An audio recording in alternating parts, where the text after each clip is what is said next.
Hi everyone. As you may notice in the syllabus, or maybe the professor mentioned in the lecture, in Algo we do not accept handwritten homework.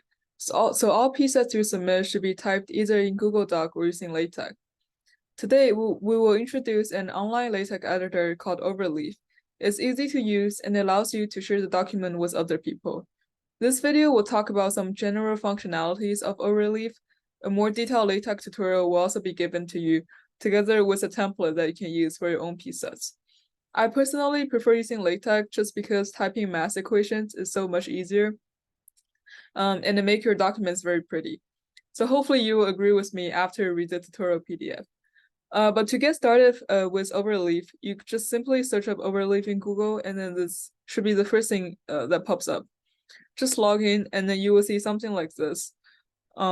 To a general workflow would be you start a new project, say just a blank project, and say maybe this is 4020 homework 1. And then you can upload the templates, the template we give you, which is this one.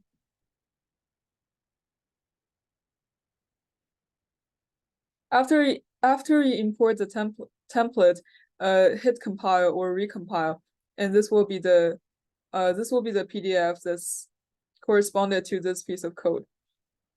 So as you can see, this is purely a template, but you can just start with your algorithm, runtime analysis, and proof of correctness, and for each of your homework.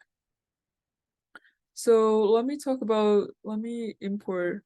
Another thing you can do is to upload the entire project, because as you can see, one project can include several different files. And not only you can include several text files, you can also include other type of files like images. So this will be the PDF given to you, and this will be the actual tutorial to talk about LaTeX. But in this video, we only talk about the general functionalities of Overleaf. So besides uploading all those files, you can also add new folder. Like a lot of people do have a folder for images, and then later when they need to add an image to the PDF, they will just put all images into one folder, which is easier to manage. Some other stuff. First, the compile button. I normally just do Command Enter, or maybe it's Control Enter for Windows. The log file. Normally if you did something wrong, it's gonna show either warning or error here. So as you would do for debugging, as usual, you just read the error message and figure out what's going on. Download button. Once you click it, it will download the current file. If you open it, it's gonna be the same thing. Okay. A few other things. First, as we mentioned, you can share with your other people. Just share through the email or something. I just use my Cornell email. There's also version control, sorta. You can like download project as some particular version. I think like unlimited version you might need to upgrade, but then free version is fine. Also, another thing is sometimes people will do like, oh, I submit the wrong version and then here's my history. I think in past few semesters we do not submit. So make sure when you submit the correct file. Okay, let's go back to the actual thing. So how do you use this tutorial? We recommend you just like read through this.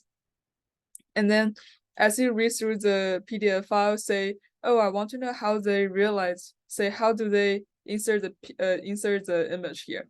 So what you can do is you double click where you want to see, say like here, and then Overleaf will automatically brings you to the corresponding piece of code. So as you can see here, here's the corresponding code that's gonna insert the picture here, because I uploaded the picture hi.png and it's here.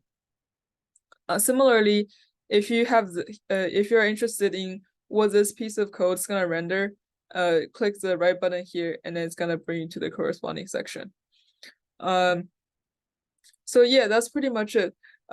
I mentioned that it's easier to type in math equations, as you can see here. There's also other fancy stuff you can do. Say this is from one of my previous math class. So you can make slides using LaTeX.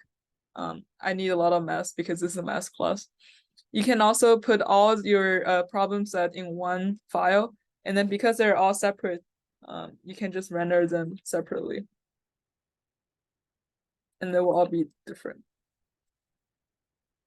But yeah, that's pretty much it. I hope this is a gentle tutorial to Overleaf, and hopefully this tutorial PDF to LaTeX will be helpful.